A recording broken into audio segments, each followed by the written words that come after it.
Planet Soulance, Season 1. Episode 18, Making of a Warrior. Amar and Mahesh bid farewell to Albert and Tina. Mahesh smiles at Amar. So, what was it that you want to discuss with me, Mahesh? Well, Amar, as you are aware about the unforeseen threat, I need you to realize your true identity. True identity? Yes. I am aware of it. I am a soul, ain't I? Indeed you are. But there's more to it. What is it? Who am I? Key Master is precisely what you are. Key Master? Oh, I got it. That is what you told Dakshini. I remember. But what does it all mean? Key is one of the names for life energy. It's called by different names, by different cultures and groups on Earth. The life energy is a primary element of a soul. A soul derives its momentum from this energy. In absence of this life energy, a soul is nothing but a dead ball of energy floating in the void. So, you mean to say that every living being and active souls exist because of this key energy? Yes, you got it right, son. Then, what makes a key master? Rather, who is he? The key, when passively passes through a soul or a body, acts as its life. But it is much than that. The key, when remains calm and within the limits, accounts to balance in the universe. But, at the same time, its manhandling can lead to destruction. A key master is the one who has abilities to understand and master the skills of controlling the key. You, as a key master, have to imply your judgment and wisdom for utilizing the key for protection, healing, and maintaining balance in the universe. But, how do I do that? You have to learn the skills of mastering the key. Before that, you have to be a trained warrior and learn the techniques of spiritual warfare. Spiritual warfare? You mean the war of spirits? You can say so. No physical weaponry is of any use in the war of souls. The spiritual warfare implies energies of various forms. Ultrasonic, infrared, ultraviolet, and electromagnetic radiations are primarily used in the warfare. No bullets, nor blades. But souls never die, then how shall one win over other? It's a game of neutralizing each other. It's for defense and driving away the opponent. The souls, although never die, but they can be de-energized from their life energy to turn them into a motionless ball of energy. Similar to how trees are living, but motionless. Who is to train me, and when? Your training begins now. Seriously, we do not have much time left. But, before we begin, you need to first tame your mind. Every war strategy is a game of mind in the spiritual world. Every weapon is a visual image created by your mind. Your mind makes the moves. You need to believe that nothing is impossible. You have to give up doubtful thinking, as it brings obstacles in visualization. And how do I train my mind? We shall begin with meditation. Not the way performed by humans, but the way souls do it. Now, show me your chamber. Amar leads Mahesh to his personal chamber in the castle. Mahesh asks Amar to sit down in the center of the room. Now shut your eyes. Tell me, what do you see? Space, with stars, comets, and planets. In the space, locate planet Soulance.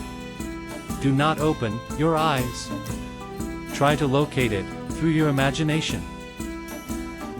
Amar's face turns serious. With eyes closed, his eyeballs appear to roll in search of something. Finally they stop rolling, revealing a smile on his face. Good. So, you found it. Yes. I did. Fly towards it. Enter its atmosphere, and locate your castle. Enter your chamber, and sit on a chair. Slowly. Open your eyes. Amar opens his eyes, and finds himself sitting on a chair, instead of the flat ground. He looks surprised. How? Did I land up on this chair? It wasn't here. You traveled the universe, and came back. This chair is your own creation. Since your eyes were shut, you could do it clearly, due to higher level of concentration. You have to be able to meditate, even with your eyes open. Now, observe the wall on the left, and create a screen. Amar faces the wall, shown by Mahesh, and tries to create a rectangular object, resembling a screen. He tries, but it disappears, without being manifested. He tries harder, but more he does, he fails. He finally gives up. Mahesh looks at him, and asks him to try again, to which Amar refuses. You cannot give up so easily. At least, not for such a minor task. I am sorry, Mahesh. I tried, but I can't.